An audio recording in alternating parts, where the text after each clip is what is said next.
DB যশোরের একটা চৌকস team গতকাল বিকেলে কোতোয়ালি থানাধীন মিশনপাড়া এলাকায় অভিযান পরিচালনা করে যশোরের শীর্ষ সন্ত্রাসী কামরুল ওরফে খোরা কামরুলকে গ্রেপ্তার করেছে। আপনারা জানেন যে তার বিরুদ্ধে হত্যা, অস্ত্র বিস্ফোরক, চাঁদাবাজি এবং মাদক সহ মোট ২০টা মামলা আছে। এছাড়াও বিভিন্ন মামলায় গ্রেপ্তারকৃত আসামিদেরও আদালতে স্বীকারোক্তিমূলক জবানবন্দিতেও তার নাম উঠে এসেছে। আমরা প্রয়োজনীয় আইনি কার্যক্রম শেষে তাকে আদালতে প্রেরণ করব।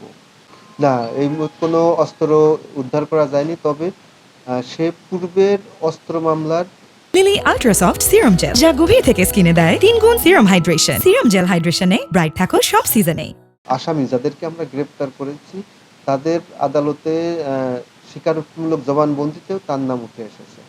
আর আপনারা ইতিমধ্যে জেনেছেন যে পুলিশ হেডকোয়ার্টারের নির্দেশে সারা দেশব্যাপী বিশেষ অভিযান পরিচালিত হচ্ছে।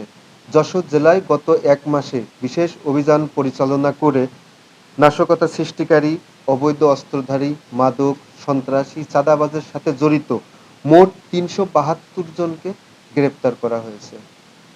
যশোর জেলার সুযোগ্য পুলিশ সুপার স্যারের নেতৃত্বে এই বিশেষ অভিযান নিয়মিত অব্যাহত থাকবে। নাশকতা সৃষ্টিকারী আছে, তারপরে অবৈধ অস্ত্রধারী, চাঁদাবাজি, এই ক্যাটাগরি ওয়াইজ কতজনকে আমরা গ্রেপ্তার করেছি লিস্টটা আপনাদেরকে দিয়ে দিই।